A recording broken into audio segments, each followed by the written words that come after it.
සරණයි සියලු දෙනාටම නිර්මල සම්බුද්ධ භාෂිතය පිළිබඳව විශ්ලේෂණාත්මක ධර්ම විග්‍රහයක් සිද්ධ කරන විභජ්‍යවාද ශාසන සමීක්ෂා ධර්ම මණ්ඩපය සමග ඔබ රැඳී සිටින්නේ.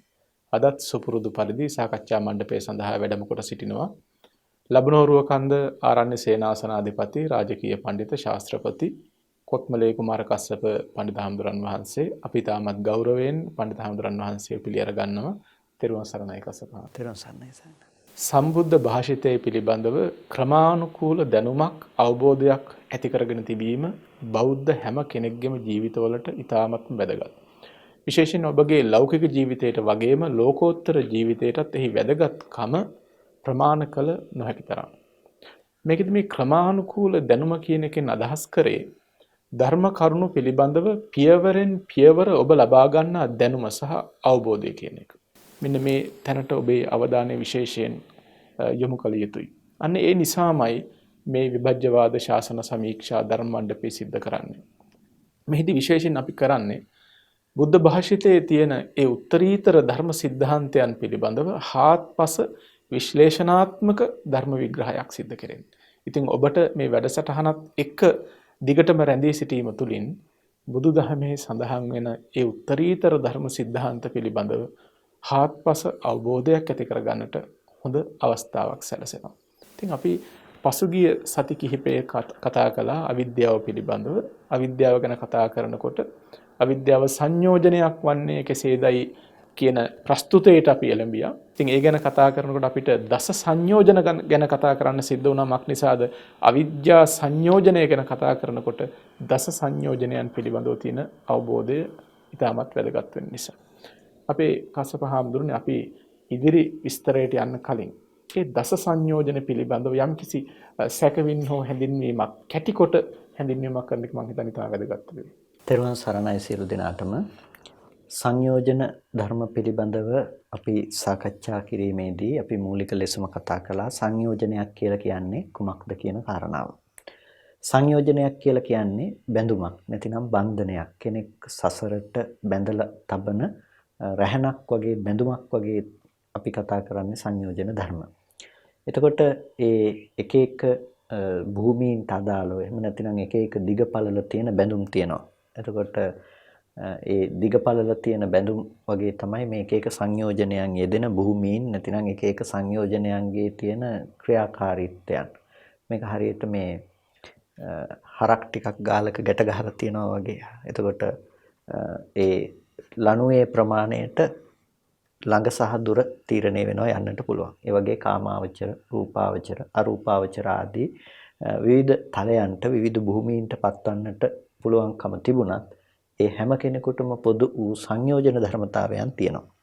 නිසා අන්නේ සසරක කෙනෙකු ඇඳ බැඳ තබන ධර්මයන් පිළිබඳව සසරෙන් මිදීමේ අදහස තියෙන, සසරෙන් මිදෙන්නට කැමැති ඇත්තන් විසින් තේරුම් අරගත යුතුම දෙයක්. මොකද අපි කුමක්ද ප්‍රහාණය කළ යුත්තේ?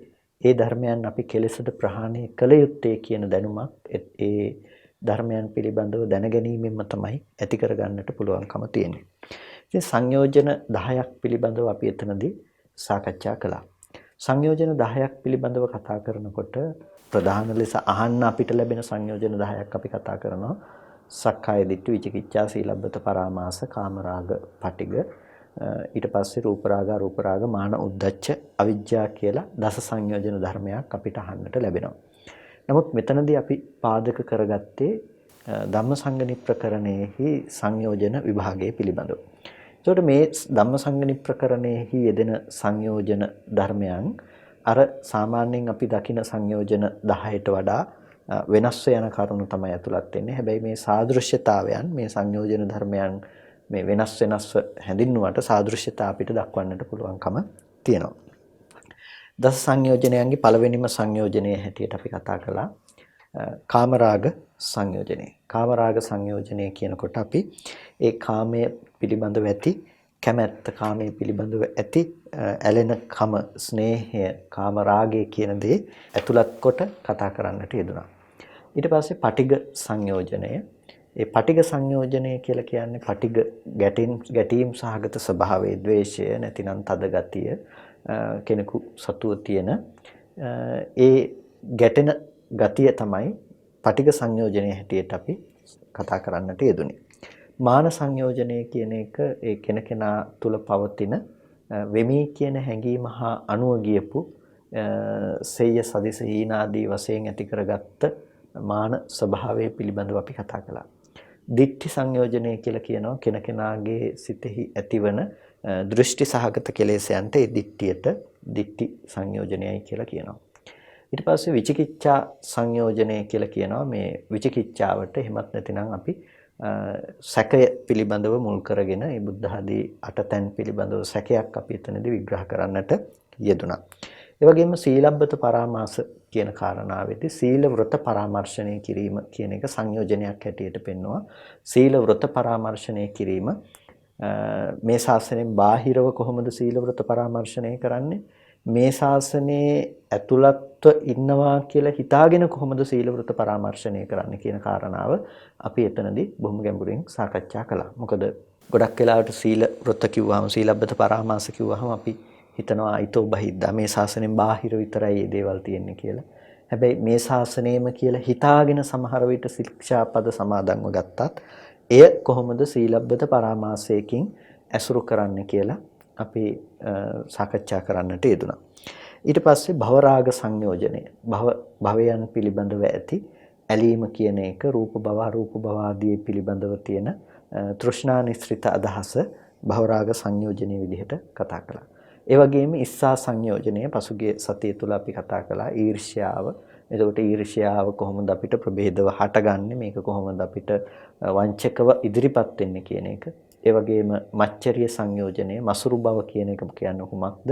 ඒක කොහොමද අපිට අපේ ජීවිතයට බලපෑමක් සිද්ධ කරන්නේ සහ එහි ඇති භයානකකම කුමක්ද? අපිව සසරට කොහොමද මේක දුක්ඛිත තත්වයන්ට ඇදලා දාන්නේ කියන කාරණාව අපි එතනදී කතා කළා.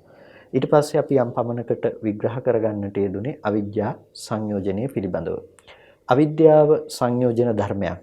අවිද්‍යාව සංයෝජන ධර්මයක් කියනකොට අපේ ප්‍රස්තුත විෂය එහෙමත් නැතිනම් අපි කතා කරමින් හිටපු කාරණාව ප්‍රධාන මාතෘකාව තමයි අවිද්‍යාව කියන දේ සංයෝජනයක් වෙනවා කියන දේ. එතකොට මේ අවිද්‍යාව සංයෝජනයක් වෙනවා කියනකොට මේ අවිජ්ජා සංයෝජනය ගැන කතා කළත් අපිට බොහෝ කරුණු කාරණා සමුදායක් තියෙනවා කතා කරන්නට. අවිජ්ජා සංයෝජනය සියලු අකුසලයන්ට පොදු අකුසලයන් හා සමග යෙදෙන මේ සංයෝජන ධර්මයක් අවිද්‍යාව කියන දේ. ඒ අවිද්‍යාව අනිකුත් අපි කතා කරපු නව සංයෝජනයන්ටම පදනම සකස් කරලා දෙන දෙයක් තමයි මේ අවිද්‍යාව නැමැති සංයෝජනය. ඒක මූලික ලෙසම මෙතනදී ප්‍රධාන අර්ථයෙන් තමයි කතා කරන්නේ. ඒ දුක්ඛේ අඥානං, දුක්ඛ සමුදය අඥානං, දුක්ඛ නිරෝධේ අඥානං, දුක්ඛ නිරෝධගාමිනී පටිපදාය අඥානං කියන තැනින්. දුක පිළිබඳව තියෙන නොදන්නාකම, ඒ කියන්නේ දුක්ඛ ධර්මයේ පිළිබඳව තියෙන අනවබෝධය. දුක ඇති උනේ කොහොමද කියලා දන්නේ නැතිකම. දුකේ නිරෝධය පිළිබඳවත් දුක නැති කරන මඟ පිළිබඳවත් නොදන්නාකම කියන එක මෙතනදී අඥානය හැටියට නැතිනම් මේ අවිද්‍යාව හැටියට දක්වනවා. ඒ වගේම තමයි පුබ්බන්ත අඥානය, ඒ කියන්නේ పూర్වාන්තය පිළිබඳව මීට පෙර හටගත්තා වූ ස්කන්ධ ධර්මයන්. එතකොට පසු ස්කන්ධ පිළිබඳව තියෙන අනවබෝධය, පසු ස්කන්ධයන් පිළිබඳව තියෙන අනවබෝධය. ඊට පස්සේ මේ පුබ්බන්ත අපරන්තය පිළිබඳව තියෙන අනවබෝධය සහ ඉදප්පච්චේතා පටිච්චසමුප්පන්න ධර්මයන් පිළිබඳව මේ හේතුව ඇති කල්ලි මේ ඵලය උපදිනවායයි කියලා පටිච්චසමුප්පාද ධර්මයේ පිළිබඳව තියෙන අනවබෝධය කියන කාරණාවට අපි ප්‍රධාන ලෙසම අවිද්‍යාවයි කියලා කියනවා. යම්ම ධර්මයක් පිළිබඳව අප විසින් නුවණින් ප්‍රත්‍යක්ෂ කළ යුතු නම් සාක්ෂාත් කළ යුතු නම් ඒ සාක්ෂාත් කළ යුතු ධර්මය සාක්ෂාත් නොකරන බවක් තියෙනවා නම් ඒක තමයි අවිද්‍යාවේ තියෙන ලක්ෂණය. එතකොට ප්‍රධානම දුක පිරිසිඳ නොදන්නාකම. දුක පිරිසිඳ නොදන්නාකම කිව්වහම ලෝකේ අපි සාමාන්‍ය විදිහට ගන්න දුක නොදන්නාකම කිව්වහම මේ දුකයි කියලා මට හරි අර වේදනාවක් දැනෙනවා කිව්වහම අන්නේ වේදනාව නොදැනෙනවා කියන එක නෙමෙයි දුක්ඛේ අඥානං කියලා කියන්නේ. දුක පිළිබඳව දන්නේ නැහැ කියලා කියන්නේ. දැන් ලෝකේ හඳුනනවානේ දුකයි කියලා, වේදනාව හඳුනනවා ලෝකයා. එතකොට මේ දුක පිළිබඳව නොදන්නාකම කියන එකෙන් අදහස් කරන්නේ මේ ලෝකේ දුක්ඛ ලක්ෂණ ටිකකින් ලෝකේ හඳුනගෙන නැහැ. ඒ කියන්නේ මේ සංකත ධර්මයන්ගේ සංකත ලක්ෂණය තේරුම් අරගෙන නැහැ. විපරිණාම ධර්මයන්ගේ විපරිණාම ලක්ෂණය තේරුම් අරගෙන නැහැ. මෙන්න මේ කාරණාව නිසා තමයි දුක කියන එක නොදන්නවා කියලා කියන්නේ. එහෙමත් නැතිනම් අර දුක්ඛ වේදනාව නොදන්නවා කියන තැනින් එහෙම නෙමෙයි. මොකද සමහර විටක මේ දුකේ නැති කිරීම ගැන අර වැරදි තැනින් අල්ලගන්නේ මේ දුක පිළිබඳවත් වැරදි විදිහට අල්ලගත්තට පස්සේ. අර අපිට අනිත්‍ය සහ අනිච්ච කියන වචනය ගැන අරගෙන මේ අනිච්ච කතාව අරගෙන සමහර වෙලාවට යම් තර්ක විතර්ක මතු කළත් මේ කාරණාව මේ චතුරාර්ය සත්‍ය ධර්මයේ පිළිබඳව හරියට විග්‍රහ කරගත්තා නම් මේ කාරණාව මෙතනදී ලිහෙන දෙයක් ඇත්තටම. මොකද මේ දුක්ඛේ අඥානං කියනකොට දුක පිළිබඳව දන්නේ නැහැ කියනකොට දැන් දුකයි කියලා හිතාගෙන ඉන්නේ යමක් නොලැබීම නිසා කැමැති විදිහකට නොපවතින නිසා ඇතිවෙන මානසික වෙහෙස විඩාව කියනවා වගේ බොහොම සරල තැනකින් නම් ඒක කෙනෙක් අවබෝධ කරගත්තට පස්සේ දුකෙන් මිදෙනවා නම් එහෙනම් ඒක ඊටාම ලෞකික ඊටාම ලෝකයේ තුල පවතින දැක්මක් එයාගේ. හැබැයි දුක්ඛේ අඥානං කියලා කිව්වේ අර ඒ මානසිකව ඇතිවෙන සිත්වල දැනගන්නවා ඒකට පසුබිම දැනගන්නවා කියන තැනින් නෙමෙයි. ඒ ඉක්මවා ගිය තැනක්. දුක්ඛේ ඥානං කියන තැන.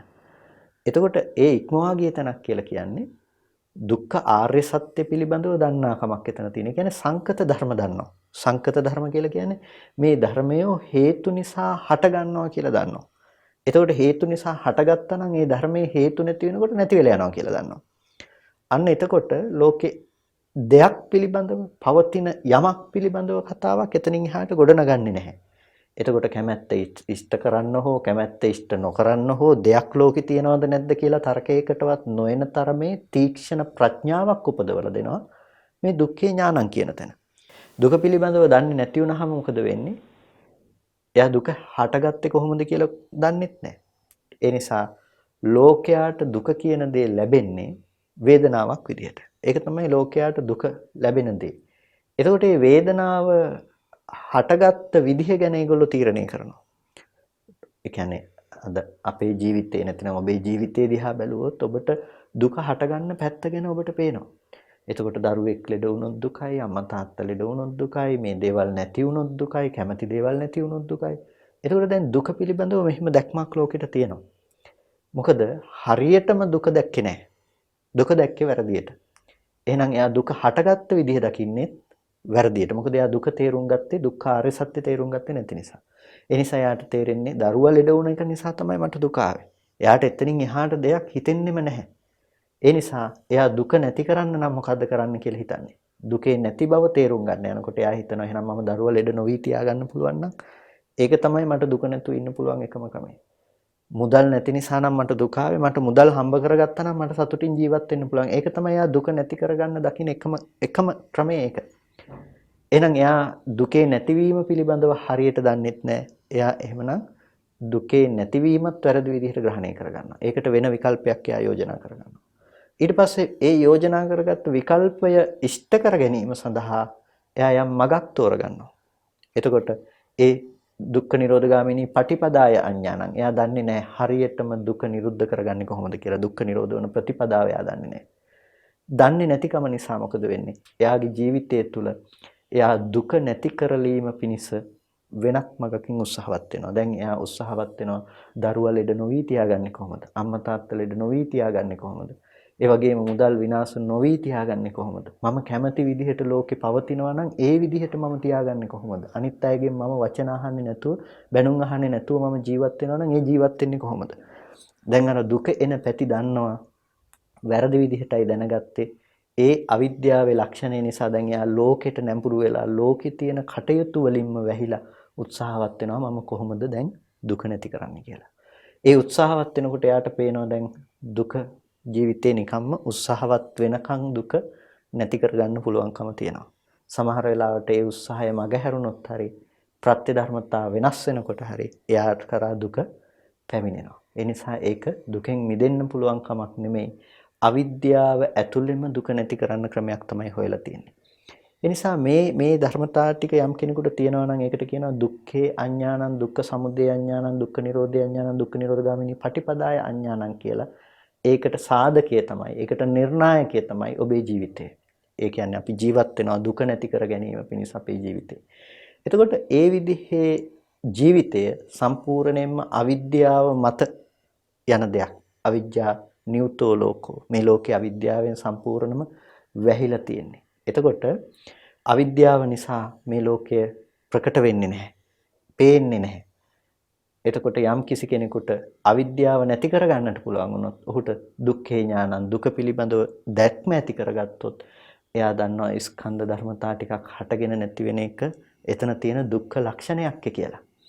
ඒක දැක්කොත් එයාට පේනවා දුක්ඛ සමුදය ස්කන්ධ ටිකකට තණ්හා කරන එකයි වැරද්ද තිබුණේ. ස්කන්ධ ටිකක් දරුව කියලා දැකපු එකේ වැරද්ද තිබුණේ. එහෙනම් දුක්ඛ නිරෝධය හම්බ වෙනවා එයාට. මම මේ ස්කන්ධ ටිකට තණ්හා නොකර හිටියානම් දුක ඇති වෙන්නේ නැහැ. එතකොට තණ්හාවට තියෙන පදනම යා නැති කරනවා. දුක්ඛ නිරෝධ ගාමිනී ප්‍රතිපදාව යාට ලැබෙනවා සම්මා දිට්ඨිය. වැරදි විදිහට දැක්කනම් දැකපු දේ අයින් කරලා දාලා මම හරි විදිහට දකින්න ඕනේ. සම්මා දිට්ඨිය මුල් කරගෙන අනිත් අංග 7ම දියුණු වෙනවා. ආර්ය අෂ්ටාංගික මාර්ගයේ වැඩෙනවා. එතකොට මෙන්න මේ කාරණා ටික අවිද්‍යාව කියන කාරණාවත් එක්ක අපි සංසන්දනය කරලා විද්‍යාව උපදවගන්නේ කොහොමද කියලා අපිට බලන්න පුළුවන්කම තියෙනවා. ඉතින් ඒ කාරණා ටිකම තමයි තවත් පැත්තකින් අරගත්තොත් පුබ්බන්ත අපරන්ත ධර්මයන් පිළිබඳව නොදන්නාකම. ස්කන්ධයන්ගේ බිඳී ගිය අතීත අන්තය පිළිබඳව දන්නේ නැහැ. ඒ කියන්නේ හේතුඵල ධම අනුව මේකේ දැක්මක් නැහැ. පුද්ගලයෙක්ගේ පැවැත්මක් තමයි හම්බෙලා තියෙන්නේ. අනාගතයට මේ හේතු ටික නිසා අනාගතයට මේ ප්‍රත්‍යයෙන් ආය හැදෙනවා කියන එක දන්නේ නැහැ. ඒ වගේම මේ ඉදප්පච්චේතා පටිච්චසමුප්පාද ධර්මයේ පිළිබඳව දන්නේ නැහැ. මේ අවිද්‍යාව තිබුණොත් සංස්කාරයේ උපදිනවම තමයි කියලා දන්නේ නැහැ. එතකොට අවිද්‍යාව නිරුද්ධ කළොත් තමයි සංස්කාරය නිරුද්ධ වෙන්නේ කියන කාරණාව දන්නේ නැහැ. ඒ නිසා අවිද්‍යාවෙන්ම නැවත නැවත සංස්කරණය සිද්ධ කරනවා. එතකොට නැවත නැවත ප්‍රතිසන්දි සහ ප්‍රවෘත්ති විඥානයන් පවත්වගෙන යනවා. ඒ විදිහට මේක පිරිසිදු නොදන්නා කමින්. එතකොට මේ විදිහට මුළු ජාති ජරා ව්‍යාධි මරණ ගෙනල්ලා දෙන මුළු පටිච්චසමුප්පන්න සිද්ධාන්තේම ජීවිතය කරගෙන ජීවත් වෙනවා. මේක තමයි අවිද්‍යා සංයෝජනය. මේක තමයි අවිද්‍යාව නිසා සසරේ පවතිනවා කියලා කියන්නේ. අවිද්‍යාව නිසා සසරේ බැඳෙනවා කියලා කියන්නේ. ඒකට මේක සංයෝජන ධර්මයක්. මේක බැඳුමක්. මේ බැඳුමෙන් බැඳුනහම ආය ගැලවෙන්න පුළුවන් කමක් නැහැ. නිසා ප්‍රධානම සංයෝජනය, ලොකුම සංයෝජනය, විශාලම සංයෝජනය තමයි අවිද්‍යා සංයෝජනය කියලා කියන්නේ. මෙන්න මේ අවිද්‍යා සංයෝජනයේ ලොකුම සංයෝජනයේ බවට පත් වුණු මේ කුලකයට කියනවා දස සංයෝජන ධර්ම කියලා. අපි සාකච්ඡා කරගමින් ඉන්නේ සංයෝජන ධර්ම පිළිබඳව. අවිද්‍යා සංයෝජනය පිළිබඳව කතා කරනකොට දස සංයෝජනයන්ම සම්බන්ධයෙන් සාකච්ඡා කරන්නට අපිට තියෙනවා. ඒ නිසායි දස සංයෝජනයන්ම ඈඳාගෙන මේ සාකච්ඡාව සිද්ධ කළේ. මේ සංයෝජන ධර්ම පිළිබඳව කතා කරනකොට මේ සංයෝජන ධර්මයන් අපේ සිත්වල යෙදෙන්නේ කොයි අවස්ථාවන්හිද කියලා දැනගන්න එක ඉතාමත්ම වැදගත් දෙයක්. මොකද ඔබට එතකොට තේරුම් අරගන්නට පුළුවන් මෙන්න මේ වගේ අවස්ථාවල් වලදී සංයෝජන ධර්මයන් අපේ සිත් සතන් තුළ පවතිනවා. ඒ හඳුනා ගන්නට එක හොඳ අවස්ථාවක් වෙනවා. කසපාන්දන අපි කොහොමද දස සංයෝජන ධර්මයන් යෙදීම තේරුම් අරගෙන කොයි අවස්ථාවල් වලදීද මේ දස සංයෝජනයන් යෙදෙන්නේ කියන එක.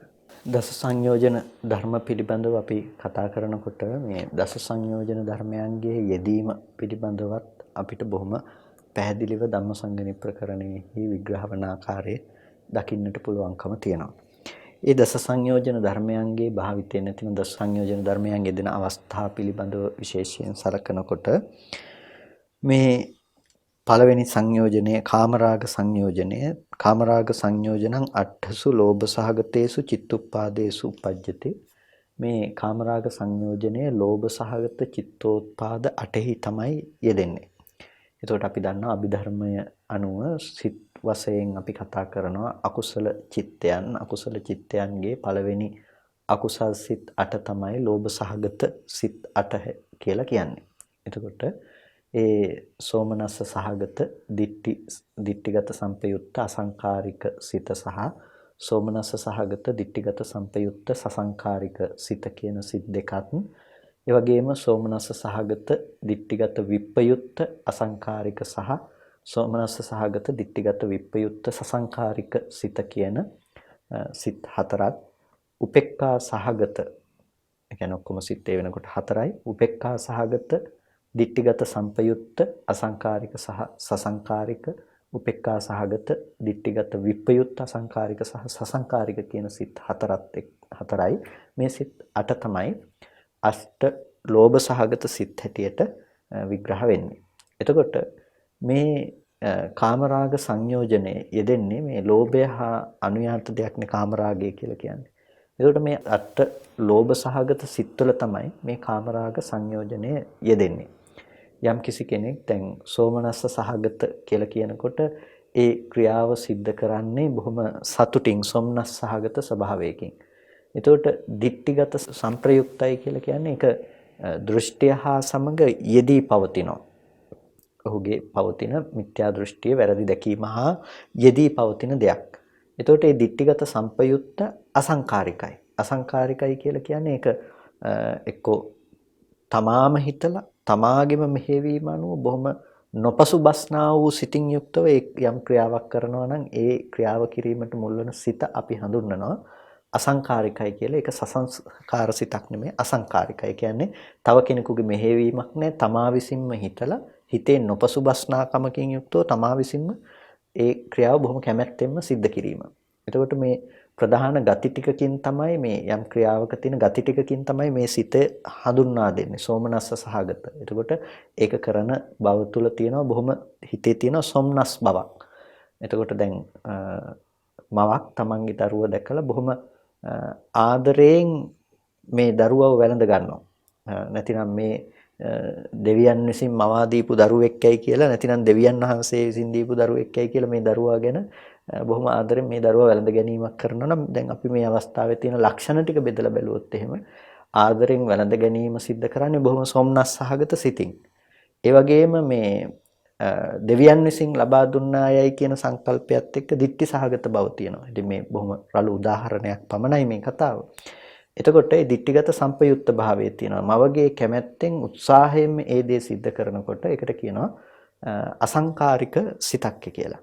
එතකොට මෙන්න මෙතනදී යෙදෙන්නේ දැන් මේ කාමරාග සංයෝජනේ තමයි මේ අවස්ථාවේදී ඒහා අනුයාතව යෙදලා තියෙන්නේ. ඇලීම තමයි එතනදී මූලික වන ලක්ෂණය බවට පත් වෙන්නේ. ඒ වගේම සෝමනස්ස සාගත ditthිගත සංපයුක්ත සසංකාරික සිතක් තියෙනවා. සසංකාරික සහ අසංකාරික කියන මේ සිත් දෙකේ බෙහෙදේ බවට පත් වෙන්නේ. අසංකාරිකයි කියලා කියන්නේ තමන්ම හිතලා බොහොම කැමැත්තෙන්ම ඒ දේ නොපසුබස්නා සිතින් යුක්තව සිද්ධ කිරීම. සසංකාරික සිතෙහි ලක්ෂණය තමයි ඒක තමන්ම හිතලා කරන්නේ නැහැ. එක්ක තව කෙනෙකු විසින් මෙහෙවා ඒ දේ සිද්ධ කරනවා. හැබැයි සතුටින් කරන්නේ දෘෂ්ටියක් තියෙනවා තමන්ට. තව කෙනෙක් කියන නිසා ඒ දේ සිද්ධ කරනවා. එහෙමත් නැතිනම් තමන්ට පසුබස්නා හිතින් යුක්තව නැවත හිතමින් නෑ මේක කරනවා කියලා ඒක නැවතත් බොහොම සතුටින් නමුත් දෘෂ්ටි සහගත භවෙන් යුක්තව ඒ දේ කරනවා. අන්න ඒ බඳු අවස්ථාවල ඇතිවන අකුසල චිත්තය තමයි මේ සසංකාරිකයි කියලා කියන්නේ. එතකොට අසංකාරික සහ සසංකාරික ભેදේ. කෙසේ වෙතත් මේ සිත් දෙකටම පොදු ලක්ෂණයක් තමයි මෙතන පවතින ඇලීම කියන කාරණාව. වස්තුව පිළිබඳව වටිනාකම දැකලා වස්තුව බොහොම කැමැත්තෙන් පිළිගැනීම කියන කාරණාව මේ සිත් දෙකටම පොදුයි. ඒ වගේම අනික් සිත් දෙක තමයි වෙනස් වෙන්නේ සෝමනස්ස සහගතමයි කරන්නේ සතුටින් තමයි. හැබැයි ditthිගත විප්‍රයුක්තයි. ඒ කියන්නේ අර මිත්‍යා දෘෂ්ටිය එතන යෙදිලා නැහැ. මිත්‍යා දෘෂ්ටිය යෙදිලා නැති වුණත් ඒක අකුසලයක් තමයි සෝමනස්ස සහගතව කරන්නේ. එතකොට ඒකත් අසංකාරික සහ සසංකාරික කියලා සිත් දෙකක් ditthිගත විප්‍රයුක්තව යෙදෙනවා.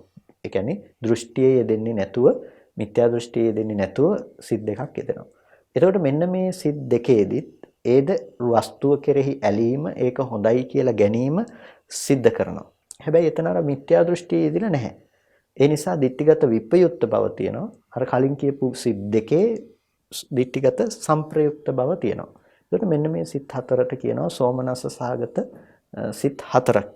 එතකොට ඒ වගේම අනෙක් සිත් හතර තමයි උපේක්ෂා සහගත සිත් හතර. උපේක්ඛා සහගත ditthිගත සංප්‍රයුක්ත සිත් තියෙනවා. ඒක සතුටින් ඔද වැඩි ගිය බවක් ඇත්තේ නැහැ. උපේක්ෂා සහගත බවකුයි හිතේ තියෙන්නේ. හැබැයි ඒ දේ කරන්නේ මිත්‍යා දෘෂ්ටිය හා සමග. සමහර විටක අර ඇතම් දේවල් පුරුද්දට ගිහිල්ලා සිද්ධ කරනකොට ඒ වගේ අවස්ථාවල බොහෝ කොට ඇති වෙනවා මේ උපේක්ෂා සහගත සිත්. ඒ කියන්නේ ඒකේ ලොකු සොම්නස් සහගත බවක් ඇත්තේ නැහැ. හැබැයි අකුසලයක් තමයි. හැබැයි මිත්‍යා දෘෂ්ටිය එතන යෙදිලා තියෙනවා. තමාම හිතලා කරනවා. එහෙම නැත්නම් තව කෙනෙකුගේ මෙහෙවීම මත ඒ දේ සිද්ධ කරනවා. එහෙම නැතිනම් උපේක්ඛා සහගතමයි අර මිත්‍යා දෘෂ්ටිය නැතුව තමාම හිතලා හෝ තව කෙනෙකුගේ මෙහෙවීමෙන් හෝ පසුබස්නා හිතෙන් යුක්ත වේදේ කරනවා. මෙන්න මේ අවස්ථා 8 තමයි යෙදීම තියෙන්නේ.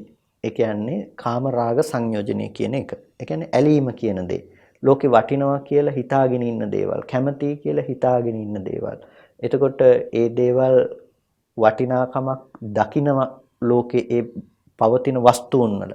අන්න ඒ වගේ අවස්ථාවලදී ඔය කියපු 8 අවස්ථාවකින් එකකින් තමයි ඒ වස්තුන් පිළිබඳව වටිනාකම කියන දේ ග්‍රහණය කරගන්නේ. එතකොට මෙන්න මේ සිත් 8 කාමරාග සංයෝජනයේ යෙදෙන අවස්ථා 8ක්. ඒ කියන්නේ කාමරාගය කියන දේ පවතින අවස්ථා 8ක් පිළිබඳව තමයි මේ 8න් හඳුන්වන්නේ. ඒකේ පොදු ලක්ෂණය තමයි ඒ හැම සිතකින්ම ඔබ සිද්ධ කරන දේ තමයි බාහිර වස්තුව කෙරෙහි නැඹුරු වෙලා අර කාමයේ කියන දේ බාහිර රූප, ශබ්ද, ගන්ධ, රස, ස්පර්ශ කියන ටිකෙහි පවතිනවා කියලා ඔබ දැකීම. ඒකේ ඔබ සතුටු වෙන්නත් පුළුවන්. එහෙමත් නැතිනම් ඒකේ තියනවා කියන බව දැනගෙන ඔබ උපේක්ෂා සහගතව ඉන්නත් පුළුවන්. මොන දෙයක් වුණත් ඒක අර අකුසලයේ පැත්තෙන් අරගෙන බැලුවාම නැතිනම් කාමරාග සංයෝජනයේ යෙදීම පැත්තෙන් අරගෙන බැලුවාම ඒ අවස්ථා 8 කාමරාග සංයෝජනයේ යෙදිලා තියෙනවා. කාමරාග සංයෝජනය පිළිබඳව කතා කරනකොට ඔබට එකපාරටම හිතට නැගෙන්නේ මේ පිළිබඳව ලොකු ආසාවක්, ලොකු සොම්නස් ගතියක් මෙහි තියෙන්නට පුළුවන් කියන එක. හැබැයි අපේ කසපහාමුදුරුවෝ පැහැදිලි කළ මේ උත්තරීතර බුද්ධ දේශනාවත් එක්ක විශේෂයෙන්ම ලෝභ සහගත සිත් 8 පිළිබඳව සිද්ධ කරන ආභිධර්මික විග්‍රහයත් එක්ක බලනකොට අර සොම්නස් සහගතකම නැතත් උපේක්ඛා සහගත සිතෙත් කාමරාග සංයෝජනයේ යෙදෙනවා. එතකොට ලොකු සොම්නස් ගතියක් නැහැ, උපේක්ෂාවක් තියෙන. නමුත් කාමරාග සංයෝජනයේ යෙදෙන මේක ඇතැම් වෙලාවට කෙනෙකුට තේරුම් අරගන්නට අමාරු තැනක් වෙන්න පුළුවන්. කොහොමද මෙතෙන්ටත් කාමරාගය කියන එක යෙදෙන්නේ? මොකද්ද මෙතන තියෙන තෘෂ්ණා ස්වභාවය? කොහෙනම් සතුටක් වගේ එකක් පේන්න තියෙන්න ඕන කියලා. මම හිතන්නේ ඉතාම වැදගත් තැනක් එතන බෞද්ධයෝ ලෙහා ගන්න එක. ඒක බොහොම වැදගත් කාරණයක් ස්වාමීන් වහන්සේ මතු කරපු දේ. මොකද කාමරාග සංයෝජනය කියන එකෙන් ගොඩ දෙනෙක් අදහස් කරන්නේ අපි කැමැත්තෙන්ම මේ මගේම කියලා ළඟට අරගෙන ඒ දේ තියාගෙන ඉන්න ඕනේ. ඒක ඇලිලම ඉන්න ඕනේ, බොහොම සතුටු වෙන්න ඕනේ කියනවා වගේ තැනකින්. නමුත් යම්කිසි අරමුණක සතුටු නොවුනද එතන කාමරාග සංයෝජනයෙන් බැඳිලා පවතිනවා. දැන් මේ අපි හිතමුකෝ මුදල් පිළිබඳව අපි අරගෙන බැලුවොත් දැන් බැංකුවක සේවය කරන කෙනෙක්. එතකොට ඔහු මුදලේ වටිනාකම දන්නවා. හැබැයි ඒ මුදලේ වටිනාකම මොනතරම් මුදල් ප්‍රමාණයක් ඔහුට දෛනිකව ලැබුණත් ඒ මුදල ඔහුගේ කර ගැනීමේ හැකියාවක් නැහැ. ඒ නිසා ඔහුට ඒකේ විශේෂත්වයකුත් නැහැ. හැබැයි මුදල වටිනවා කියන දේ තියෙනවා. එතකොට මේ වටිනවා කියන දේ තියාගෙන ඔහුට පුළුවන් ඒ පිළිබඳව තෘෂ්ණා ඡන්දය ඇති කරගැනීමේ හැකියාව තියෙනවා. මේකේ වටිනාකම තියෙන නිසා කියලා ඉවරලා මගේ කරගන්න තියෙනවා නම් හොඳයි කියලා ඔහුට කල්පනා වෙන්න පුළුවන්කම තියෙනවා. ඒ බඳු අවස්ථාවල ලෝභ සහගත සිතක් තමයි. හැබැයි ඒ ලෝභ සහගත සිත හා සමග ඇති වෙන දේ තමයි අර උපේක්ෂා සහගත මට්ටමේ සිතකුයි පවතින නිරන්තරයෙන් මේකට පුරුදු වීම නිසා ඇති වෙන දෙයක්. එතකොට ඒ නිසා ඒකේ 아무තු සොම්නස් බවක් හිත පිනා යන ස්වභාවයක් ඇත්තේ නැහැ. ඇතැම් විටක Tamanට ලොකු ප්‍රධානයක් ලැබුණොත් එහෙම මූල්‍යමය ප්‍රධානයක් ලැබුණොත් එහෙම අන්න ඒකෙන් Taman සොම්නස් බවටපත් වෙනවා. ඒකේ ඇලෙනවා. ඒකේ බැඳෙනවා. එතකොට එතනදී සෝමනස්ස සහගතව තමයි ඒකේ බැඳීම සිද්ධ වුනේ. හැබැයි මේ අනිත් අවස්ථාවලදී ඒ මුදලක්ම පාවිච්චි කරනවා උපේක්ෂා සහගත මට්ටමක. එතකොට මේ ඕනෑම අවස්ථාවකදී උපේක්ෂා සහගත දෙයකිනුත් බැඳීම කියන දේ පවතින්න පුළුවන්කම තියෙනවා කාමරාග සංයෝජනය කියන එක. මවකට තමන්ගේ දරුවා දකින්නකොට හැම වෙලාවකදීම සොම්නස් සහගත මට්ටමකම නෙමෙයි අදහස් පවතින්නේ. අකුසල සිත බැඳීම කියන දේ පවතින්නේ සොම්නස් සහගත මට්ටමකම නෙමෙයි. එතකොට දරුවා දකින්න ඇතම් අවස්ථාවලකදී උපේක්ෂා සහගත මට්ටමේ ලෝභයක් තමයි එතනදී තියෙන්නේ. 아무තු සොම්නසක් ඇත්තේ නැහැ නිතර දෙවේලේ දකින්නකම නිසා. හැබැයි වැඩිපුරම හට ගන්නවා උපේක්ෂා සහගත මට්ටමේ අකුසලයන්. නැතිනම් උපේක්ෂා සහගත මට්ටමේ ලෝභ චිත්තයන් එතනදී නිතරම දියුණු වෙනවා.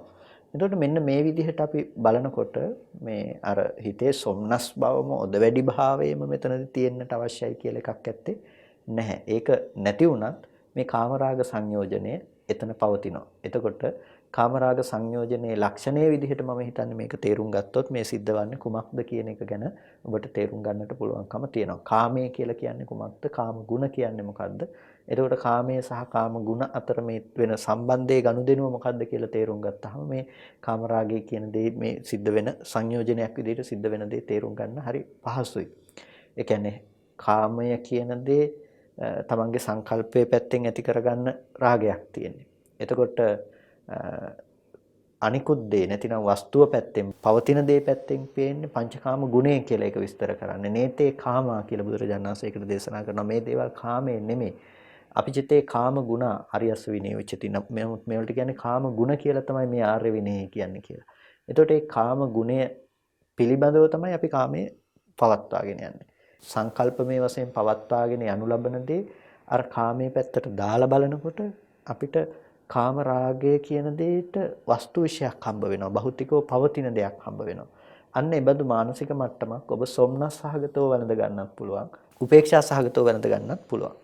හැබැයි සොම්නස් සහගතව වැළඳගත්තත් උපේක්ෂා සහගතව වැළඳගත්තත් ඔබට ඒකේ පව්පින් නැහැ කියලා දෘෂ්ටිය තිබුණත් දෘෂ්ටියක් නැතත් එතනදී සිද්ධ වෙන දේ තමයි කාමරාග සංයෝජනයෙන් ඔබේ සසර පැවැත්මට හේතුවක් විදිහට ඒක බැඳුමක් බවට පත් වෙලා තියෙනවා.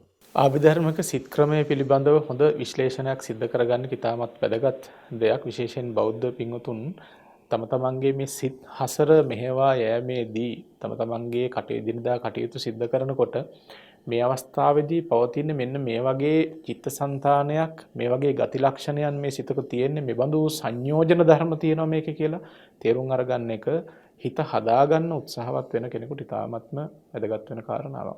අපි ඒ කාමරාග සංයෝජනය පිළිබඳව ඒ ආකාරයෙන් විග්‍රහ කරගෙන අපි එතනින් ඉදිරියට යනවා. කොහොමද මේ පටිඝ සංයෝජනය, මාන සංයෝජනය, ditthi සංයෝජනය මේවා කොයි ආකාරයෙන්ද චිත්තසංතානයන් තුළ යෙදෙන්නේ කියන එක සාකච්ඡා කිරීම සඳහා කසපහඳුන අපි කොහොමද ඉතිරි සංයෝජනයන් සම්බන්ධයෙන් සාකච්ඡා කරන්නේ? දෙවෙනි සංයෝජන ධර්මයේ විදිහට අපිට ලැබෙන්නේ ස්වාමීන් වහන්සේ පටිඝ සංයෝජනය. පටිඝ සංයෝජනය මේ ද්වේෂ දෝමනස්ස සහගත චිත්තෝත්පාදේසු ඒ කියන්නේ දෝමනස්ස සහගත චිත්තෝත්පාදේහි තමයි උපදින්නේ. එතකොට මේ දෝමනස්ස සහගත චිත්තෝත්පාද කියලා කියන්නේ හිතේ ඇති කරගන්න දෝමනස්ස සහගත බව. ඒ කියන්නේ හිතේ ඇතිවන නොසතුටු භාවය කියන එක. එතකොට නොසතුටු භාවයකින් යුක්ත තැනක තමයි මේ පටිඝ සංයෝජනයේ පවතින්නේ. යම් කිසි දෙයක් සමග අපිට ගැටීමක් තියෙනවා කියලා කියන්නේ ඒක දොම්නස් සහගත සංයෝජනයක්. එතකොට දොම්නස් සහගත සංයෝජනය පවතින සිත් දෙකක් තියෙනවා. ඒ තමයි පටිඝ සංප්‍රයුක්ත අසංකාරික සිත සහ සසංකාරික සිත කියන මේ සිත් දෙක. එතකොට මේ පටිඝය කියලා කියන්නේ ගැටීම් සහගත ස්වභාවය. එතකොට මේ ගැටීම් සහගත ස්වභාවය කෙනෙකුට ස්වභාවිකවම එක්වර කිසිම මෙහෙවීමකින් තොරව තමාගේ සිත තුළ ජනිත වෙන්න පුළුවන්කමක් තියෙනවා. එහෙම නැතිනම් තමාට සිතේ මැලිකම සමග සහ එහෙමත් නැතිනම් තව කෙනෙකු විසින් මෙහෙවීම මතත් කෙනෙක් පිළිබඳව වචනයක් තව කෙනෙක් කියනවා මේ කෙනා හොඳ නැහැ කියලා. එතකොට මේ මෙහෙවීම නිසා ටික තමන්ගේ හිතේ ගැටීම කියන දේ උපදින්න පුළුවන්කම තියෙනවා. එතකොට මෙන්න මේ වගේ පටිඝ සහගත සිතත් සසංකාරික සහ සංකාරික වශයෙන් සිත් දෙකක් විදිහට අපිට දකින්නට පුළුවන්. එතකොට මෙන්න මේ මොනම අවස්ථාවක වුණත් යම් කිසි ගැටෙන ස්වභාවයක් තියෙනවා නම් අන්න ඒ ගැටෙන ස්වභාවය තමයි පටිඝ සංයෝජනය කියලා කියන්නේ. පටිඝ සංයෝජනයේ යෙදෙන්නේ මේ අවස්ථා දෙකේ. එතකොට අර මුලින් කතා කරපු අවස්ථා 8ේදී ඒ කියන්නේ ලෝභ සහගත චිත්තෝත්පාදයන්ගේදී මේ පටිඝ සංයෝජනයේ යෙදෙන්නේ නැහැ. පටිඝ සංයෝජනය කියන දේ ලෝභය හා සමග පටිඝේ යෙදෙන්නේ නැහැ. ලෝභයයි ද්වේෂයයි මේ එකට යෙදෙන්නේ නැහැ. ආසාවයි තරහවයි කියන එක එකතැන පවතින දෙයක් නෙමෙයි. ආස කරපු දෙයකට පස්සේ තරහ ඇති කරගන්න පුළුවන්. හැබැයි ඒක තෘෂ්ණාව ඇති කරගත්ත සිත වෙනම සිතක්, තරහ ඇති කරගත්ත සිත වෙනමම දෙයක්. ඒකට වස්තුව ඒකෙදි වෙනස් වෙලා නැහැ. ඒකට මෙන්න මේ විදිහට පටිඝ සංප්‍රයුක්ත භාවය කියන්නේ දෝමනස්සය යුක්තව යම් සිතක් තියෙනවා නම් පටිඝ සංයෝජනයේ පවතින්නේ ඒ දෝමනස්ස සහගත චිත්තෝත්පාද දෙකේ තමයි ඒකේ දෙන්නේ. කියන්නේ දෝමනස්ස සහගත මේ අසංකාරික සහ සසංකාරික කියන මේ බෙහෙදේදී තමයි ඒක අපිට දකින්නට පුළුවන්කම තියෙන්නේ. ඊට පස්සේ මාන සංයෝජනේ කියලා කියන්නේ අපි මානය කියලා කිව්වා. එතකොට චතුසු දිට්ඨිගත විප්පයුත්ත ලෝභ සහගතේසු චිත්තුප්පාදේසු උපජ්ජති. අර සතරක් වූ දිට්ඨිගත විප්‍රයුක්ත ලෝභ සහගත සිත්. එතකොට සෝමනස්ස සහගත දිට්ඨිගත විප්‍රයුක්තයි කියලා කියනවා. ඒ වගේම උපේක්ෂා සහගත දිට්ඨිගත විප්‍රයුක්තයි කියලා කියන අවස්ථා දෙකේදී මේ මාන සංයෝජනය කියන දේ ඒ සිත්වල යෙදෙනවා. එතකොට මානය කියන එක සංයෝජන ධර්මයක්. මානය කියන එක බැඳුමක් සසර ගමනට. මානය කියන දේ භාවිත වෙන්නේ නැතිනම් යෙදෙන සිත් බවට පත් වෙන්නේ අර අපි කතා කරපු මුලින් කතා කළා ලෝභ සහගත සිත් 8ක්. ලෝභ සහගත සිත් 8 දිට්ඨිගත විප්‍රයුක්ත. ඒ කියන්නේ මිත්‍යා දෘෂ්ටිය හා සමග නොයෙදෙන සිත් කියලා අපි කතා කළා. අන්නේ දිට්ඨිගත විප්‍රයුක්ත සිත්වල තමයි මානය කියන දේ යෙදෙන්නේ. ඒ වගේම දිට්ඨි සංයෝජනං. දිට්ඨි සංයෝජනය කියන එක දැන් එතකොට නිකම්ම පැහැදිලි වෙනවා අපිට. දිට්ඨි සංයෝජනය කියන එක මොකද දෙන්නේ කියලා. අර ලෝභ සහගත දිට්ඨිගත සංප්‍රයුක්ත සිත් හතරක් අපි කතා කළා. සෝමනස්ස සහගත දිට්ඨිගත සංප්‍රයුක්ත අසංකාරික සසංකාරික කියන සිත් දෙකත්. උපේක්ඛා සහගත දිට්ඨිගත සංප්‍රයුක්ත අසංකාරික සසංකාරික කියන සිත් දෙකක් කියන මේ සිත් හතරේ තමයි දිට්ඨි සංයෝජනයක් විදිහට යෙදෙන්නේ. එතකොට මේ විචිකිච්ඡා සංයෝජනයේ යෙදෙන්නේ කොහෙද කියලා අපි අරගෙන බැලුවොත් විචිකිච්ඡා සංයෝජනය කියන දේ යෙදෙන්නේ විචිකිච්ඡා සහගත චිත්තෝත්පාදයන්හිදී. එතකොට මෝහ මූල සිතක් තියෙනවනේ විචිකිච්ඡාව මුල් කරගත්ත මෝහ මූල සිතක්. එතකොට මෙන්න මේ අකුසල සිතේ තමයි මේ විචිකිච්ඡා සහගත බව නැතිනම් විචිකිච්ඡා සංයෝජනේ පවතින්නේ එතනදී. එතකොට මේ සීලබ්බත පරාමාස සංයෝජනයේ දෘෂ්ටිය හා සමග යන දෙයක් සීලබ්බත පරාමාසය කියන්නේ. ඒ නිසා සීලබ්බත පරාමාසය දෙන්නේ අර දිට්ඨි සංයෝජනය හා සමගමයි. ඒ නිසා අපි අර ලෝභ සහගත සිත් හතරක් කතා කළා දිට්ඨි සංයෝජනයේ යෙදෙන ඒ සීලබ්බත පරාමාසයත් දිට්ඨි සංයෝජනයේ යෙදෙන ඒ සිත් හතරෙම තමයි යෙදෙන්නේ. එතකොට භවරාග සංයෝජනය කියන එක දිට්ඨිගත විප්‍රයුක්ත ලෝභ සහගතේසු චිත්තුප්පාදේසු දිට්ඨිගත විප්‍රයුක්ත ලෝභ සහගත චිත්තෝත්පාදයන්හිදී තමයි ලැබෙන්නේ. එතකොට දිට්ඨිගත සංප්‍රයුක්ත බව කියන එක ප්‍රධාන ලෙසම භවරාග සංයෝජනයට ඇතුළත් කොට කතා කරන්නේ නැහැ. දිට්ඨිගත විප්‍රයුක්ත සිත් හතර තමයි එතනදී කතා කරන්නේ. ඒකට හේතුව තමයි භවරාග සංයෝජනය කියන එක භවයේ පිළිබඳව ඇති කැමැත්ත කියන එක අර මිත්‍යා දෘෂ්ටිය කියන දේ බලවත්ව නැගෙන තැනක නෙමෙයි භවයේ පිළිබඳව පවත්නා සංයෝජන ධර්මයක් විදිහට වෙනමම කතා කරන එක. ඒක බෙදීම අනුව ගත්තොත් එහෙම දැන් අපිට පේනවා අකුසල ධර්මයන්ගේ බෙදීම සමග ඒ සිතේ අනන්‍ය ලක්ෂණ අනුවයි මේ කතාව කතා කරන්නේ කියන එක. ඒ කියන්නේ දැන් මේ දිට්ඨි සංයෝජනය මාන සංයෝජනය මේ විදිහට කතා කරනකොට මේ සිත් හැටියට බෙදලා සිත්වල යෙදෙන ධර්ම හැටියටයි කතා කරන්නේ. අපිට මේක පේන්නේ නැත්තේ මේකේ වෙනස්කම තේරුම් ගන්න බැරි මේ මොන සිතේද කියලා අපිට අර සිත් වශයෙන් නෙමෙයි අපිට ප්‍රගුණ වෙන්නේ. අපිට ඒක સિદ્ધාන්තයක් විදිහට ප්‍රකට වෙන්නේ. ඒ කියන්නේ අපි කැමැත්තෙන් බැඳිලා අපි මේ මානය ඇති කරගෙන යම්කිසි දෙයක් පිළිබඳව අපි කැමැත්තෙන් බැඳිලා ඉන්නවා කියන තැනකදී මෙතන දිට්ඨිගත සංප්‍රයුක්තාදී මේ විප්‍රයුක්තාදී සිත් රාශියක් හටගෙන තියෙනවා. එතකොට මේ සිත් රාශියක් හටගෙන තියෙන නිසා අපිට පේනවා දැන් මේ පේන හැම වෙලාවෙම මේ ඔක්කොම එකටනේ තියෙන්නේ කියලා. දැන් අපි ගත්තොත් එහෙම දැන් මානයත් එකටමනේ තියෙන්නේ. එතකොට කාමරාගයත් එතනම තියෙනවානේ.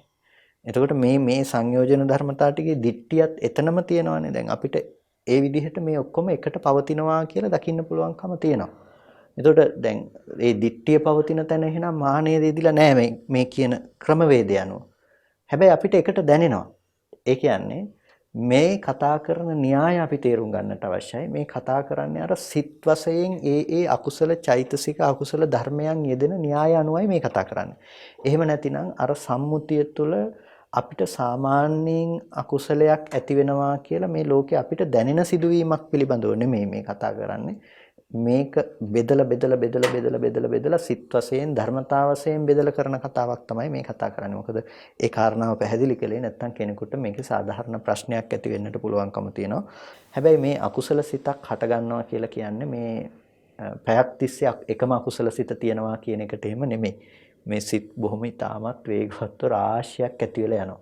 එතකොට ඒ අකුසල සිත් පිළිබඳව ඒ බෙහෙදේ දැනගත්තාම තමයි අපිට පේන්නේ මේ එක එක සිතට අනන්‍ය වුණ ලක්ෂණ අනුව කතා කරන විග්‍රහයක් මිසක මේ තියෙන අර එක සිද්ධාන්තයක් නැති එක සිදුවීමක් ගැන කතා කරන එකක් නෙමෙයි කියලා. එතකොට ඒ අනුව අපිට භවරාග සංයෝජනය දිට්ඨිගත විප්‍රයුක්ත ලෝභ සහගත සිතෙහි තමයි දකින්නට පුළුවන්කම තියෙන්නේ. ඒ වගේම ඉස්සා සංයෝජනය මච්චරිය සංයෝජනයත් ඊර්ෂ්‍යාව සහ මසුරු බව කියන එක අර මේ දොම්නස් සහගත සිත් දෙකේ යම් තැනක ඊර්ෂ්‍යාව තියෙනවා නම් තව කෙනෙකුගේ දෙයක් මේ පිළිබඳව උහුලන්නේ නැතිකම. එතකොට ඒ පිළිබඳව තියෙන අකමැත්තක් තව කෙනෙකුගේ පවතින දෙයක් පිළිබඳව. ඒ නිසා ඒකට හිතේ පවතින දෝමනස්ස සහගත බවක්ම තමයි ඒක තියෙන්නේ. ඒ නිසා ඉස්සාවත් මච්චරිය මසුරු බව කියන එක තමන්ගේ දේ අනුන්ට දෙන්න අනුන්ගේ ලාභයට ඇති අකමැත්ත කියන දේත් එතනදී දෙන්නේ මච්චරිය කියන දේ ඒකත් දෝමනස්සය හා සමගම ගියපු දෙයක්. ඒ නිසා ඉස්සා මච්චරිය කියන මේ සංයෝජන දෙකත් යෙදෙන්නේ දෝමනස්ස සහගත චිත්තෝත්පාද දෙකේ. අවිජ්ජා සංයෝජනං සබ්බා කුසලේසු උපජ්ජති. අවිජ්ජා සංයෝජනය කියන එක සියලුම අකුසල් වලට පොදුවේ උපදිනවා. හැම අවස්ථාවකම අකුසලයක් යම් තැනක නම් එතන අවිද්‍යාව කියන එක හැම වෙලාවකදීම සංප්‍රයුක්තව ඒහා යෙදිලා පවතිනවා. එතකොට මේ විදිහට දස සංයෝජන මේ අකුසල ධර්මයන්ගේ ක්‍රියාකාරීත්වය අනුව තියෙන්නේ මේ විදිහට තමයි. අකුසල ධර්මයන්ගේ යෙදෙන අවස්ථාවන් මේ චිත්ත අවස්ථාවන්ගෙදී තමයි මේ විදිහට යෙදෙන්නේ. හැබැයි අපි එකක් හොඳටම තේරුම් ගන්නට අවශ්‍යයි. අර මුලින් කතා කරපු කාරණාව මේ නැවතත් අවධාරණය කරන්නේ. මේ කතා කරන්නේ සිදුවීමක් නෙමෙයි. යම් අකුසලයක් සිද්ධ කරනවා කියලා මේ අපි විනාඩි ගණනක හෝ පැයක් හෝ සිද්ධ කරන මේ ක්‍රියාකාරකමක් පිළිබඳව නෙමෙයි මේ බෙදීම සිද්ධ කරන්නේ. මේ බෙදීම සිද්ධ කරලා තියෙන්නේ සිත් සහ ඒ සිතට අදාළ චෛතසික ධර්මතා විග්‍රහයත් එක්ක. ඉතින් මෙපමණ මේ සිත බෙදා දක්වලා මේ සිතේ යෙදෙන චෛතසික ධර්මයන් බෙදා දැක්වීම බුදුරජාණන් වහන්සේටම අනන්‍ය වුණ ප්‍රධානම ලක්ෂණයක්. ඉතින් බුදුරජාණන් වහන්සේ කරපු දුෂ්කරම ක්‍රියාවක් තමයි මේ සිත සහ චෛතසික ධර්මයන් මේ විදිහට බෙදා දැක්වීම. කෙනෙකුට හිතෙන්න පුළුවන් මේක දැක්කහම ඇයි මෙච්චර අපි මේක තේරුම් ගන්නට අවශ්‍යද කියලා. නෑ, මේ දේවල් සම්මර්ෂණය කිරීම තුළ අපිට ගොඩාක් කරුණු කාරණා මතු කරගන්න පුළුවන්කම තියෙනවා. විදර්ශනාවට අවශ්‍ය කාරණා බොහෝ මේ ඔස්සේ අපිට ලැබෙනවා. ඒ නිසා තමයි බුදුරජාණන් වහන්සේ මේ කාරණා පිළිබඳව අපිට බෙදා දක්වලා දේශනා කරලා තියෙන්නේ. සංයෝජන ධර්මයන් නිසි පරිදි තේරුම් අරගන්නවා කියන එක කොයිතරම් දුෂ්කර කාර්යයක්ද? ඔබේ ප්‍රායෝගික ජීවිතයෙන් ඒ තේරුම් අරගන්නවා කියන එක කොයිතරම් අමාරුද කියන එක වටහා ගන්නට පුළුවන්කම ලැබෙන්නට ඇති. මේ එක සිතක් ගානේ සංයෝජන ධර්මයන්හි වෙනස්තාවයක් තියෙනවා. ඒ යෙදෙන ආකාරයන්ගේ වෙනස්කමක් තියෙනවා. ලෝභ සහගත සිතක යෙදෙන ඇතම් සංයෝජන ද්වේෂ සහගත සිතක යෙදෙන්නේ නැහැ. ඒ වගේම මෝහ සහගත සිතක යෙදෙන ඇතම් සංයෝජන ලෝභ සහගත සිතක යෙදෙන්නේ නැහැ. ඉතින් මේවා මේ සිත් පිළිබඳව කොහොමද හරියටම බෙදාගන්න කියලා ඔබට ඇතම් වෙලාවට ගැටලුවක් ඇති වෙන්නට පුළුවන්. නමුත් නිසි පරිදි ධර්ම අධ්‍යයනයක් ධර්ම අවබෝධයක් තියෙනවා නම් ඔබේ සිහිය ඊටමත් හොඳින් දියුණු කරගෙන තියෙනවා නම් මේ පිළිබඳව සෑහෙන තරම් අවබෝධයක් ඇති කරගන්නට පුළුවන්. විශේෂයෙන් අපේ කසපහඳුරු හරි වැදගත් තැනක් ඔබට මතක් කළා. මේ සඳහන් කරන්නේ යම්කිසි ධර්ම න්‍යායක් ඔස්සේ මේ චිත්තය කියන එක ප්‍රභේද වශයෙන් බෙදලා සිද්ධ කරන ධර්ම විග්‍රහයක් තමයි මෙහිදී සිද්ධ කරන්නේ. දැන් සත්ව ඝාතනයක් සිද්ධ කරන අවස්ථාවක් ගත්තොත් මෙහිදී විවිධාකාරයේ අකුසල සිත් එතන යෙදලා තියෙන්නට පුළුවන්. සත්ව ඝාතනය කියන කාරණාවේදී ඔබට පටිඝ සම්පයුත්ත සිතක් යෙදෙන්නට පුළුවන්. ඒ යෙදෙන්නේ පටිඝ සම්පයුත්ත සිතක්. ඒ ද්වේෂයත් සහගතව තමයි සත්වයා ඝාතනය කරන්නේ. නමුත් ඊට පූර්ව භාගයේ පිළිබඳව සලකා බලනකොට ඔබට ඇතැම් වෙලාවට ලෝභ සහගත සිත් ඇති වෙලා තියෙන්නට පුළුවන්. මේ මුදල් හෝ යම් ලාභයන් සිහිපත් වෙලා ලෝභයක් ඇති වෙලා තියෙන්නට පුළුවන්. ඒ නිසා අපි යම්කිසි අකුසලයක් පිළිබඳව කතා කරනකොට ඒ පිළිබඳව හාත්පස විවිධ ආකාරයෙන් වූ අකුසල චිත්තයන් ඇති වෙන්නට පුළුවන්. ඒ අකුසල සිත් හා යෙදෙන සංයෝජන ධර්මයන්හි නානත්වයක් තියෙනටත් පුළුවන්. ඉතින් මේ පිළිබඳව ඔබේ දැනුම අවබෝධය විශේෂයෙන් වැදගත් වෙන්නේ මේ චිත්තචෛතසික ධර්මයන් නිසි ආකාරව විශ්ලේෂණය කරගන්නවා කියන එක විදර්ශනා මාර්ගයට ඉතාමත්ම වැදගත් වෙන දෙයක්. නිසා විදර්ශනා මාර්ගයේදී නාම රූප ධර්මයන් පිරිසිදු දැනගන්නවා කියන එක හරි වැදගත් දෙයක්. මේ චිත්ත විභාගයත් එක්ක මේ නාම රූප ධර්මයන් පිළිබඳව ඔබට හොඳ දැනුමක්, හොඳ අවබෝධයක් ලබා ගන්නට පුළුවන්. අපි මේ පිළිබඳව ඉදිරියේදී විවිධ ධර්ම පරයයන් ඔස්සේ සාකච්ඡා කරන්නට ඕන. කසපහමුදුරන් අපි සංයෝජන ධර්ම පිළිබඳව මෙතිවක් කතා කළේ. මේ සමගම අපිට හම්බ වෙනවා සංයෝජන නොවන ධර්ම පිළිබඳව.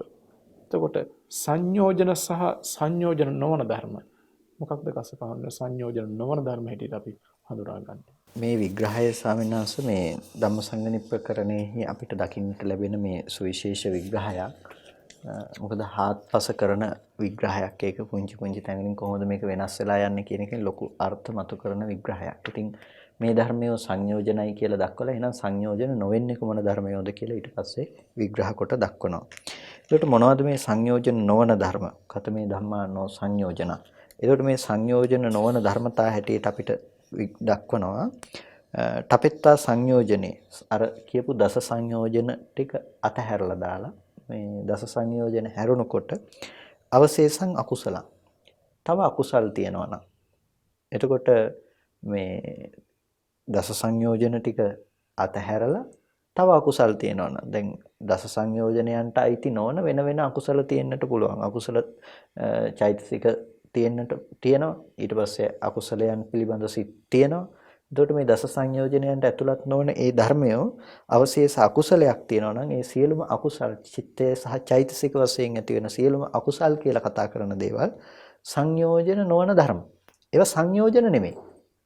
ඒ වගේම චතුසු භූමේසු කුසලං සතර භූමියේහි පවත්නා කුසලයක් තියෙනවා නම් මේ කුසලයක් සංයෝජන ධර්ම නෙමෙයි. සතර භූමියේහි කියලා කියන්නේ කාමාවචර, රූපාවචර, අරූපාවචර, අපරියාපන්න කියන මේ භූමි හතරේ යෙදෙන සියලුම කුසල ධර්මයන්ගේ අකුසලයේ ගැන අපි කතා කළා යෙදෙන්නේ නැති ටික මොනවද කියලා.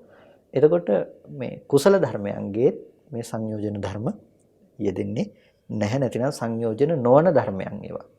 ඊට පස්සේ චතුසු භූමීසු විපාකෝ සතර භූමියේහි යම් විපාක ධර්මතාවයක් තියෙනවා නම් ඒ විපාක ධර්මතාවයත් මේ සංයෝජන නෙවෙයි. තීසු භූමීසු කිරියා අව්‍යාකත තුන් භූමියේහි යෙදෙන ක්‍රියා අව්‍යාකෘත සිත් තියෙනවා නම් හුදු ක්‍රියා මාත්‍රික හෝ කුසල කුසල වශයෙන් නොකියන ධර්ම තියෙනවා නම් මේ සිත් ටිකටත් කියනවා මේ නෝ සංයෝජන ධර්ම කියලා. කියන්නේ සංයෝජන නෙවෙයි ඒවා. රූපං රූපේ කියන එක සංයෝජනයක් නෙමෙයි. නිබ්බානංච නිර්වාණය කියන එක නිවන කියන එක සංයෝජනයක් නෙමෙයි. ඉමේ ධම්මා නෝ සංයෝජන. මේ ධර්ම සංයෝජන නෙමෙයි. ඒකට සංයෝජන නොවන ධර්ම මොනවාද? සංයෝජන 10 හැරුණකොට අනිකුත් සියලුම අකුසලුත් ඒ වගේම හතර භූමිය අනුව ගියපු සියලුම කුසලුත් සියලුම විපාක ධර්මතා ටිකත් සියලුම ක්‍රියා ව්‍යාකෘත සිත් ටිකත් රූපයත් නිර්වාණයත් කියන මේ සියලුම ධර්ම සංයෝජන නොවන ධර්මතා. මේ දේවල් සංයෝජන නෙමෙයි. ඒකට සංයෝජන නොවන අකුසලුත් තියෙනවා. සංයෝජන නොවන කුසල් විපාක මේ සියලුම ධර්මතා තියෙනවා. මේවා තමයි සංයෝජන නොවන ධර්මතා. අකුසලයක් දුටු ගමන් ඒක සංයෝජනයක් කියලා ඔබ මින් ඉදිරියට කතා කරන එකක් නෑ. මොකද අකුසලයේ තුල සංයෝජන ධර්ම තියෙනවා. හැබැයි අකුසලයේ කියන තැන තියෙන සමස්තයම සංයෝජන නෙවෙයි. අන්න ඒ නිසා ඔබට ධර්මයේ පිළිබඳව මේ ඊටාම සියුම් තැන් ස්පර්ශ කරන එක, ඒ සියුම් තැන් පිළිබඳව ඔබේ දැනුම, අවබෝධය, ඔබේ අවධානය යොමු කරලා තියෙන එක බොහොම වැදගත් වෙනවා ඔබේ ධර්ම මාර්ගයේ ගමන් කිරීම සඳහා, ඔබේ ඉදිරි ඥාන වෘද්ධිය සඳහා. ඉතින් අද අපි සාකච්ඡා කළේ අවිද්‍යාව පිළිබඳව. අවිද්‍යාව සම්බන්ධයෙන් අපි ගොඩක් පුළුල්ව සාකච්ඡා කරලා තියෙනවා. සංයෝජන ධර්ම සම්බන්ධයෙන් කතා කරනකොට අවිද්‍යාව සංයෝජනයක් වශයෙන් ක්‍රියාත්මක වෙන්නේ කොහොමද කියන එක පැහැදිලි කරන්නට අපිට විශාල ධර්ම සාකච්ඡාවක් සිදු කරන්න සිද්ධ වුණා. මේ සමගම තියෙනවා කස්සපහඳුන අපිට තව කතා කරන්න කරුණු කිහිපයක්. සංයෝජනීය ධර්ම, සංයෝජන සංප්‍රයුක්ත, සංයෝජන විප්‍රයුක්ත ආදී විශාල ප්‍රභේදයක් තියෙනවා කතා කරන්න. අපි ඒ සම්බන්ධයෙන් සාකච්ඡා කළ යුතු තැන්වලදී ඒ පිළිබඳවත් වැඩි වශයෙන් විග්‍රහ කිරීමට බලාපොරොත්තු වෙනවා. ඉතින් අපි ඔබට නිරතුරු සිහිපත් කරන්නේ බුදුරජාණන් වහන්සේ වදාළ ධර්මයේ අතිශයින්ම ප්‍රණීතතර වූත් ඊටාම සියුම් වූත් ගම්භීර වූ ධර්මයක්. ඒ ධර්මය තේරුම් අරගන්නට අපිට හොඳ අධ්‍යයනයක් අවශ්‍යයි. හොඳ ප්‍රවේශයක් අවශ්‍ය වෙනවා අපිට. අන්න ඒ ප්‍රවේශය ලබා දීම සඳහායි මේ සාකච්ඡා මණ්ඩපය සිද්ධ කරන්නේ. ඉතින් අදත් මේ උතුම් වූ සාකච්ඡා මණ්ඩපය සඳහා වැඩම කොට වදාළ ලබනෝරුව කන්ද ආරණ්‍ය සේනාසනාධිපති රාජකීය පඬිතු ශාස්ත්‍රපති කොත්මලේ කුමාර කස්සප පඬිතු හඳුරන් වහන්සේට අපි විශේෂයෙන් පුණ්‍යානුමෝදනා කරනවා මේ උතුම් වූ ධර්ම ලාභය ඔබ වෙනුවෙන් ගෙනීම සම්බන්ධයෙන්. මේ උතුම් වූ ධර්ම සාකච්ඡා මණ්ඩපයේ අද දින දායකත්වයෙන් කටයුතු කරනවා රද්දොළුගම පදිංචි සම්මානී රඹුක්වැල්ල මෙනවිය විසින් විශේෂයෙන්ම එය බලාපොරොත්තු වෙනවා පරලෝ සැපත් ඥාතීන්ට පුණ්‍යානුමෝදනා කිරීමටත් ඒ වගේම නිර්මල බුද්ධ භාෂිතය සමාජගත කිරීම සඳහා කටයුතු කරන ගෞරවනීය මහා සංඝරත්නයට නිදුක් නිරෝගී සුවපත් භාවයේ චිරජීවනයේ ප්‍රාර්ථනා කිරීමටත් සුජීවත්ව වාසය කරන සියලු ඥාති හිතවතුන්ට තුනුරුවන්ගේ ආශිර්වාදය නිදුක් නිරෝගී සුවපත් භාවයේ ප්‍රාර්ථනා කිරීමටත් ඒ වගේම සෑම සියලු දෙනාටම ඊටාම ඉක්මනින් මේ සංසාර දුකෙන් එතර වී ලබන ලෞතුරු ශාන්තිය සාක්ෂාත් කරගන්නට ලැබේවා කියන උතුම් ප්‍රාර්ථනාවත් එය ඇති කරගෙන තියෙනවා. ඉතින් ඒ දායකත්වයෙන් කටයුතු කරන පින්වතුන් ප්‍රාර්ථනා කරන ආකාරයට ඒ සියලු දෙනාගේම ඥාති හිතයිශීන් මේ පින් අනුමෝදන් වෙත්වා සුඛිත මුදිත වෙත්වා ලෞතුරු නිර්වාණ ශාන්තියෙන්ම සැනසීමත් කරගනිත්වා දායකත්වයෙන් කටයුතු කරන පින්වතුන් ඇතුළු සදේවක ලෝකයාටම ලෞතුරු ශාන්තිය පිණිස මේ පින් හේතු වාසනා පාරමී වේවා. සියලු දෙනාටම තෙරුවන් සරණයි. භගවතෝ අරහතෝ සම්මා සම්බුද්දස්ස